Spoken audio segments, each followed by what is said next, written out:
Hello guys, मैं आप सबों का तगोल अचीवमेंट कंपटीशन क्लासेस में हार्दिक अभिनंदन करता हूँ। मैं कल रीजनिंग के 12 क्वेश्चन कंप्लीट किया था। आज 13 नंबर क्वेश्चन से शुरू कर रहा हूँ और मैं आपको बता रहा हूँ ये उसका पार्ट 2 है।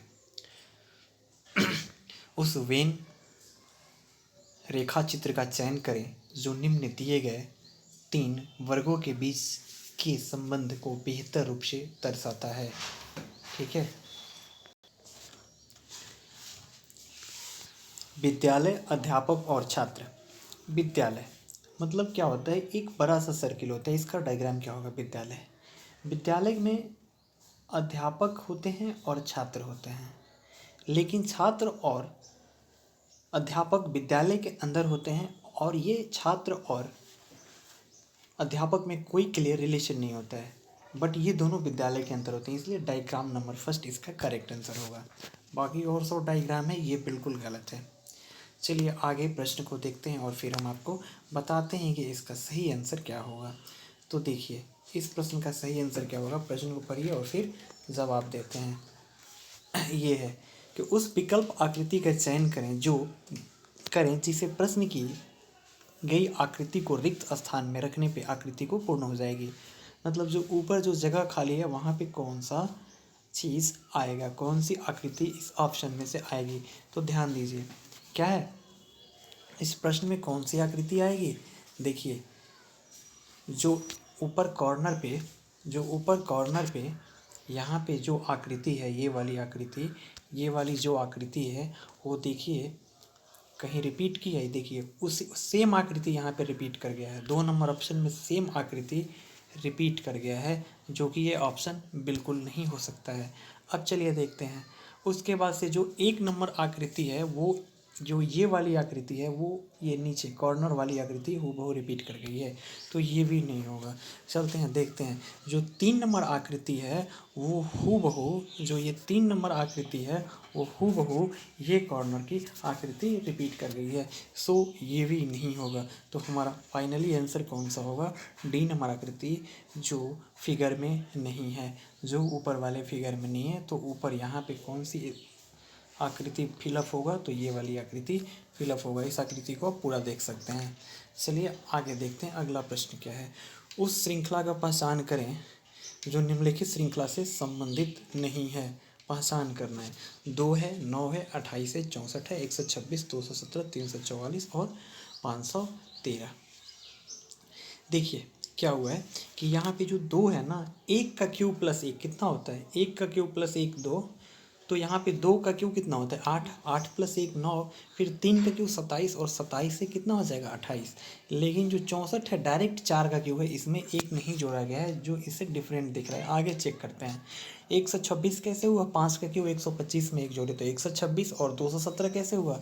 6 का क्यूब में 1 जोड़े तो 216 में 1 जोड़ दिए तो 217, और 344 कैसे हुआ? तो 7 का क्यूब 343 में 1 जोड़े तो 344, और 513 कैसे हुआ? तो 8 का क्यूब 512 और 512 में 1 जोड़े तो 513। तो किस के क्यूब करके 1 नहीं जोड़ा गया है? तो 4 का क्यूब करके 1 नहीं जोड़ा गया है। यहाँ पे 65 होता तो हमारा सही जवाब श्रृंखला सही होती, लेकिन यहाँ पे 64 है, इसलिए ये श्रृंखला में ये गलत क्रम है, तो हमारा सही जवाब 64 हो जाएगा। आगे बढ़ते हैं, अगला प्रश्न को देखते हैं। चिल्ड्रेन को कूट भाषा में इस प्रकार से लिखा जाता है, तो मोमेंट को कैसे लिखा जाएगा? देखिए इसको हम आपको अच्छे से समझाते हैं। आगे का 4 लेटर जो है CHIL, देखिए CHIL यहाँ पे क्या हुआ है? यहाँ LIHC हो गया है, मतलब आगे के 4 लेटर को पूरा उलट दिया गया है। आगे के 4 लेटर को पूरा उलट दिया गया है, और जो पीछे की 4 लेटर है उसको भी पूरा उलट दिया गया है। तो इसी तरीक़ा से इसमें मूवमेंट में 8 लेटर है, तो आगे के 4 लेटर को भी उलट दिया जाएगा और पीछे के भी 4 लेटर को उलट दिया जाएगा। तो MOVE को क्या लिखा जाएगा? EVOM। देखिए EVOM किस में है? 1 नंबर ऑप्शन में है, 2 नंबर ऑप्शन में EVOM, 3 नंबर में ये भी है EVOM, और 4 नंबर में भी है EVOM। 1 नंबर ऑप्शन यहीं पे गलत हो जाएगा। अब यहाँ 2 होगा, 3 होगा या 4 होगा, फिर देखते हैं। तो हमारा लास्ट में क्या है? MENT। तो MENT को जब हम उलट देंगे तो TNEM होगा। TNEM किस में है? ना तो 2 में है और ना ही 4 में है। तो हमारा TNEM किस में है, तो हमारा ऑप्शन नंबर 3 में है, जो इसका सही जवाब ऑप्शन नंबर 3 हो जाएगा। आगे बढ़ते हैं।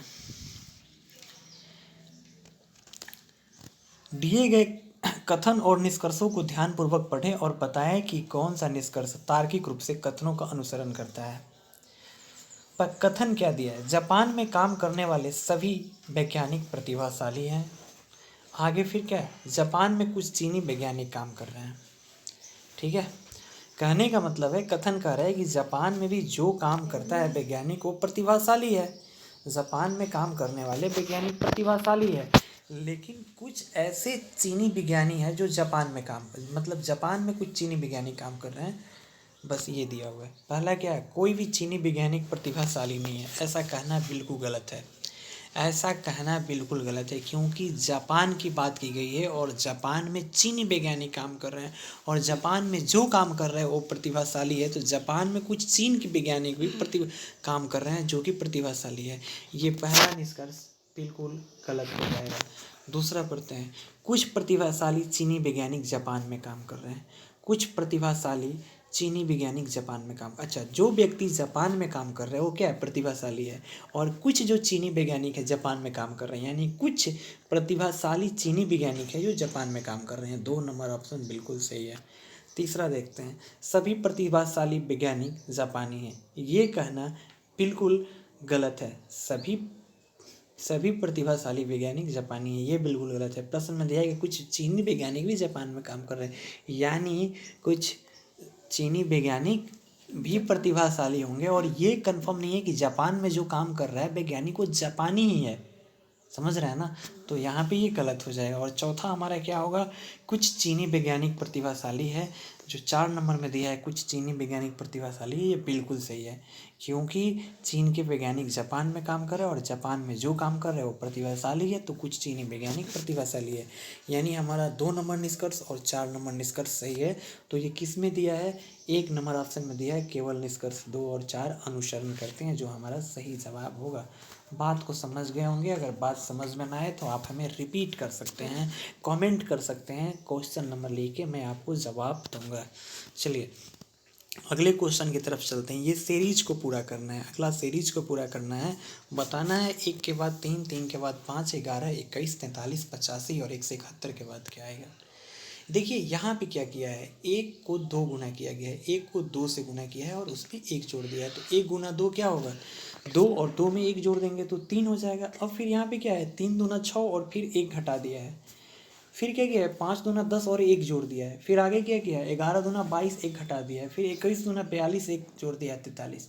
फिर आगे क्या किया है, 43 दूना 86 और 86 में से 1 कम कर दिया, 85। फिर आगे क्या किया है, 85 दूना के 170 और 170 में 1 जोड़ दिया है।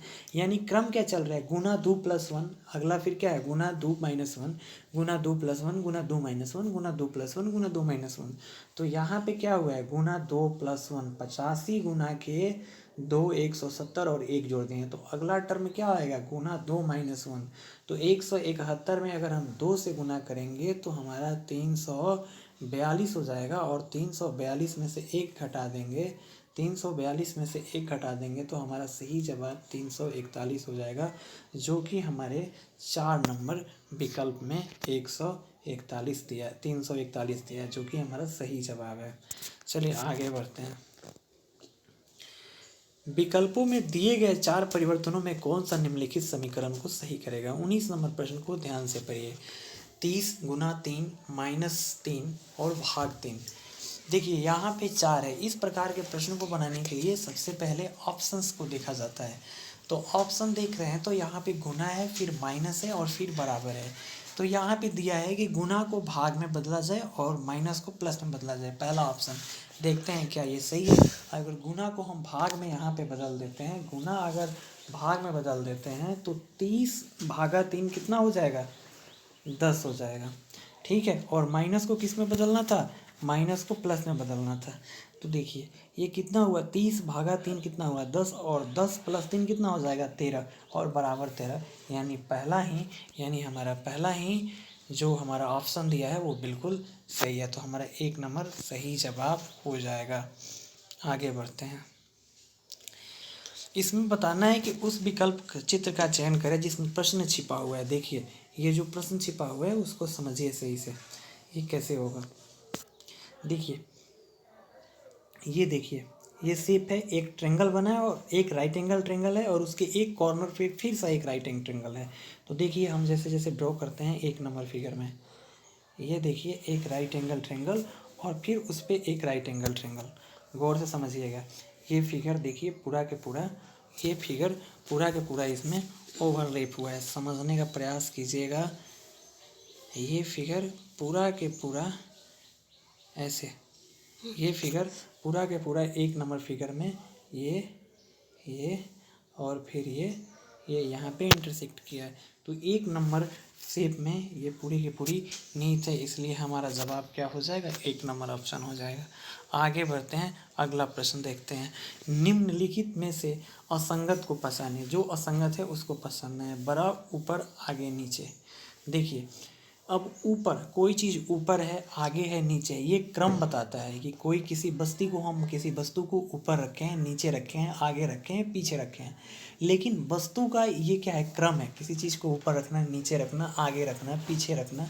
लेकिन जो बड़ा है ना, ये वस्तु का क्वांटिटी को बता रहा है कि वो उसकी गुण को बता रहा है कि वो बड़ा है या छोटा है। तो ये